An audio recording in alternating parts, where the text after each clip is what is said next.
Hey, what's up, everybody? Video 44 coming at you another video. All right, so I accidentally clicked out of my video that's there. But I was saying you got to be very careful not to bring yourself things that you think can help improve your team that ultimately are going to, in turn, make your team more deficient in some areas that you're already deficient in. And that's essentially where I left off before I clicked off accidentally. I was speaking about Marcus Smart and how, I think he's a nice role player, but if you're asking him to do too much, you're probably not better for it if the players he has on the floor with him are one-way guys that are deficient in some key areas as well. So it's just a lot of things that go along with that. It just frustrates me as a Laker fan when I'm watching him down there throwing the ball out of bounds, launching ill-advised three-point shots early in the shot clock. Different things that he does that doesn't lead to winning. He does a lot of things that does lead to winning just the same, but you got to take the good with the bad because they're both going to be down there with him. I just think that we need to somehow acquire players that don't have that problem. And the only way I see the Lakers being able to do that is if they trade something they probably don't want to trade to acquire multiple pieces like that, if at all possible. I don't know how you do that. I don't know what situation fits that bill.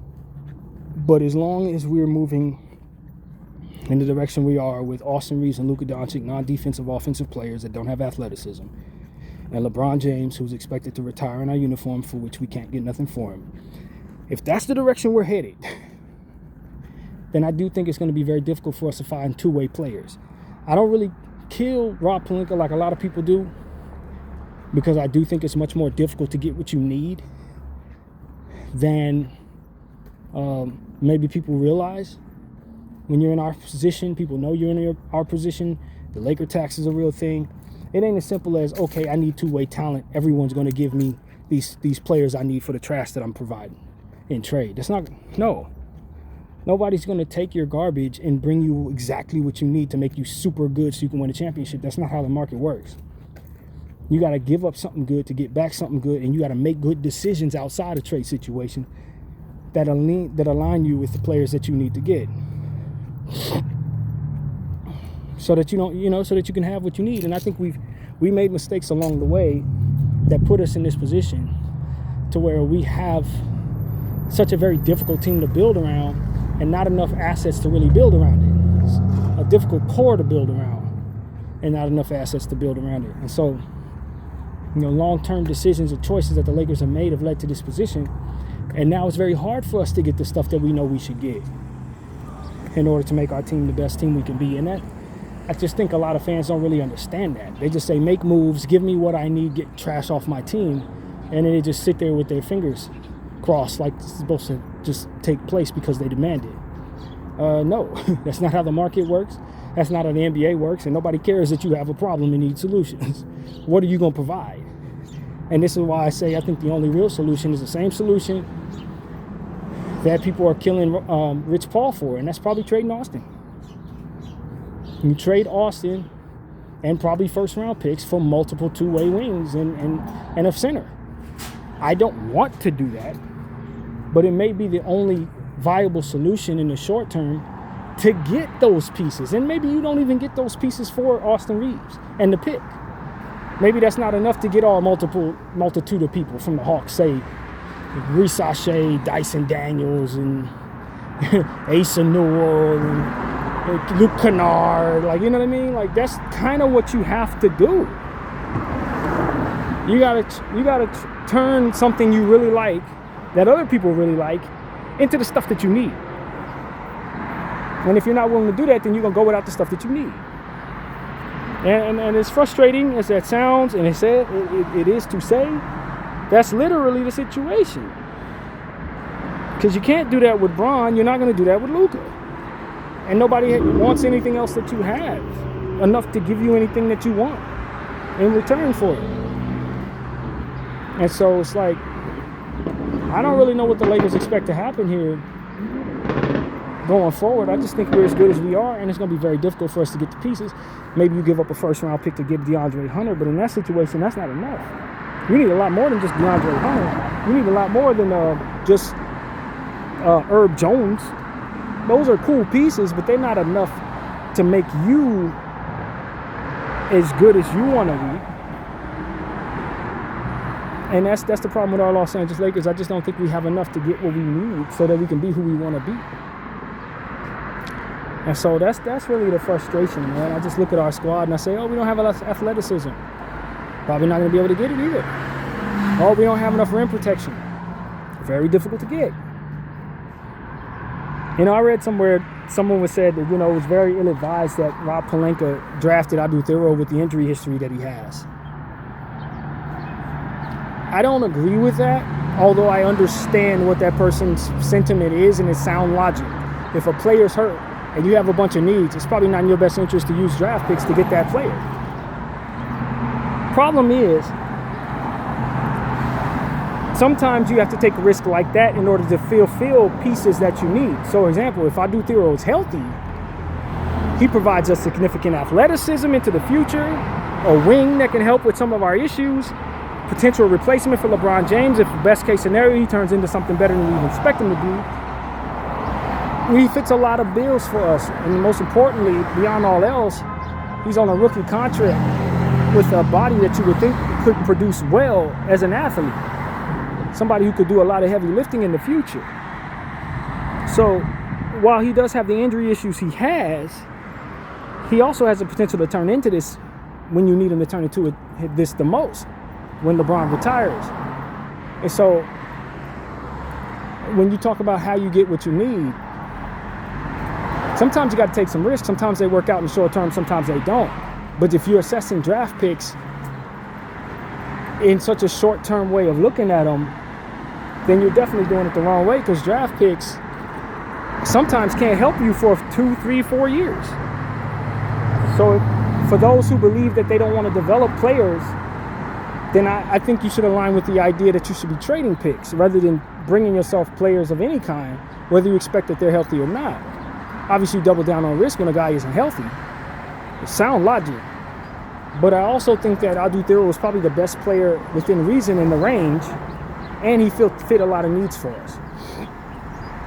So if you're wondering if I think it was a mistake drafting Adou Thiero, I don't believe it was yet, to say that I didn't think he would help us in the first year anyway. Now, do we have setbacks with his development based on him not being able to get the running time in his rookie season? Yes. Is that a problem? Yeah, it probably is. So for those who are not happy with him being drafted because of that, sound logic. But I just think he was one of the most important athletes, physical specimens in this draft. And with us being so deficient athletically, I think it made all the sense in the world to target him. I don't think he falls to the second round without the knee injuries and stuff like that. He probably goes in the late first round if he was healthy. So it's a lot of things, like you probably don't get a chance at that type of player if you don't draft him where you draft him, if you don't take the chance on him with the knee injury that you ultimately did. So 3 years from now, he heals up and develops into what he's supposed to. You're happy you have him. You're happy he's not elsewhere. But there's a lot of things that got to go right. And we're not getting off to a great start because of a knee injury that was in place prior to him being drafted. And that is the difficulty of the Lakers situation. That player was already hurt when we drafted him. And as a result, we're struggling with those knee injuries or whatever has come, what other knee injury may have transpired after that we're dealing with. So, yeah, I understand people who are frustrated with our overall drafting process over the last several years, because we really have not, it hasn't worked out for us. Draft picks haven't worked out for us. For those who are saying, just trade your draft picks because the Lakers don't draft well anyway, the evidence tells you that's exactly what it is. We don't draft well. So, I don't know, man. I believe that, just like I said, for the last several years, we're living with mistakes that were made early on in Rob Pelinka's tenure. Some of those things are not easily fixed. Some of these problems cannot be fixed right away. Some of these problems can't be fixed for several years. And I think we're living through that. Now, with me understanding that or believing that, how frustrated am I, and how in this moment do I assess Rob's job security based on the reality of having to live through those early mistakes right now, having to pay for those early mistakes right now? I really don't know, man. I really don't know. It's the same thing I said last year when trying to assess what we were dealing with. I really don't know. But what I can say is, however we got to where we are and however difficult it is to get what we need, we don't have it, and we are where we are. We don't have two-way players that can fulfill this roster based on how it's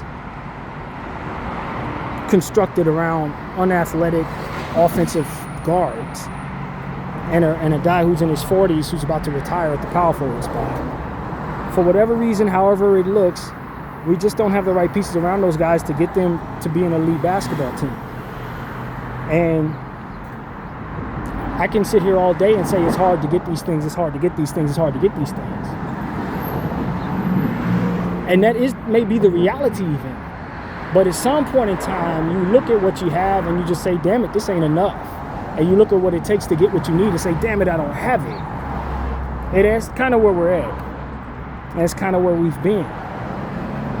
And I don't know if that's acceptable to people, man. And we're going into how many years of this? Where this is the dynamic. I don't know how, I don't know, man. I'm at a point where I'm like, I'm not sure, it's not okay to be very frustrated right now. You know, based on, even if you understand all of this that I just described. I think we're in a space where this is lingering along. This is lingering to a space where even the most patient of Laker fans can start losing their patience. I think that's what this is. We've had some really tough years, and you're just thinking about how long some of these frustrations have dragged, you know. You know, just like I think about the players that are getting used on our roster that don't help us over the years. Guys that we've had that came in, ran around a lot of minutes. We waited around to get healthy only for them to be nothing when they got healthy. Eating up a certain amount of our cap. Not developing young players because we're playing these guys.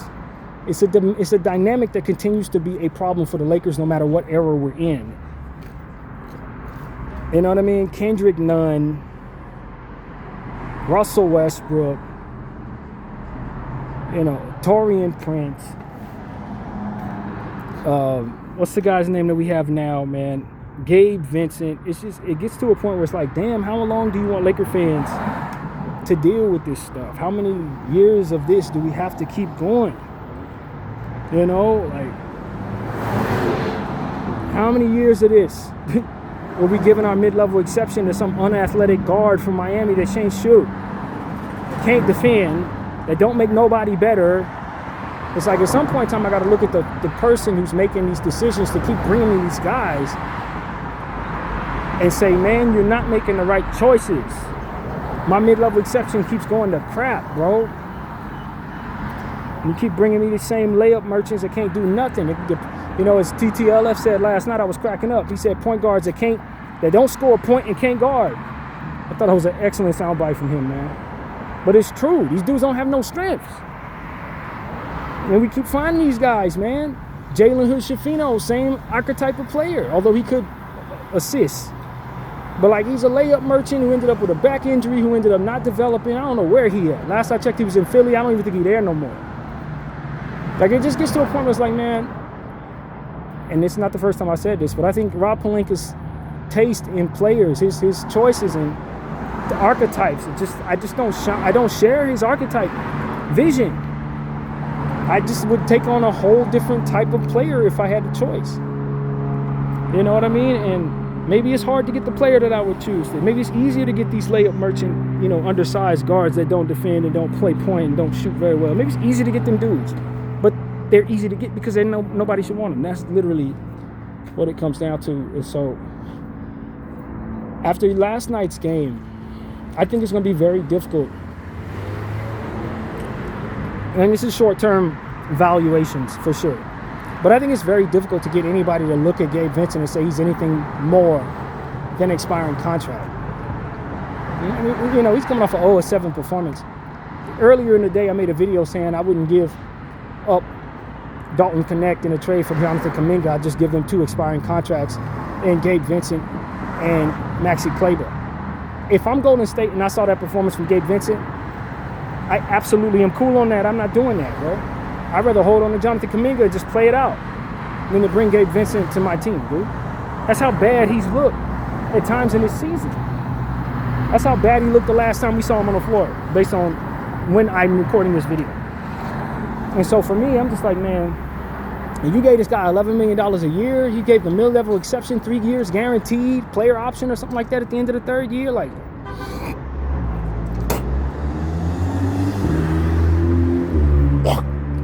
and I'm supposed to defend you. And it's difficult to defend you when you were the same guy who brought me Kendrick Nunn. You're the same guy that brought me Taurean Prince. You see what I'm saying? It's like the same guy that drafted Jalen Hood-Schifino. I'm just tired. I'm tired. And what makes it worse is that for whatever reason, the coaches keep playing certain people in this group. Jalen didn't get no minutes, but like Taurean got all the minutes in the world. Gabe gets all the minutes in the world. Kendrick Nunn got plenty of minutes to the point where it was like, yo, we can clearly see this guy cannot play. Why is he on the floor?